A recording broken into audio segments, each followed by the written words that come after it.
In this guide, we are going over everything that you need to know about Whitesnake here in Bizarre Lineage Roblox, how you can get it, the best build, and so much more. Before we do get into this guide though, make sure to like the video and subscribe to the channel with all notifications on. It really does help the channel. It lets us know that you want more content like this. We'd greatly appreciate it. And if at any point throughout this guide you did have any questions, just ask them down in the comment section below and we can help you out further. I'm going to be doing my best to reply to every single comment down there. Now, Whitesnake is a mythical rarity stand that you can obtain using a stand arrow, which of course you open in your inventory once you obtain them. But essentially, because it is mythical, the drop chance is very low. So you may need to use arrows before you can even roll it. You may have to use a lot of them as well. But it's super important because it is the first stage of the evolution path that leads to Sea Moon and eventually Made in Heaven, which is the strongest stand in the game. And even though many players do evolve it pretty quickly, Whitesnake is still strong on its own and can handle a ton of fights during progression. The moveset is Barrage, Sweep Kick, Revolver, Disc Throw, Acid Rupture, and Disc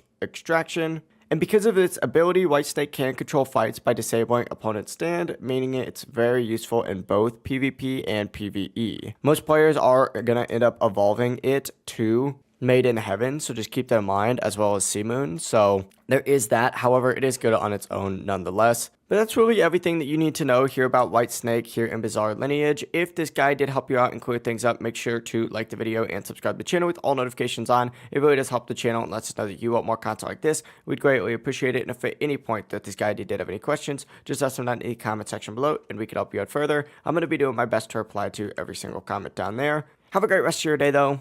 Peace.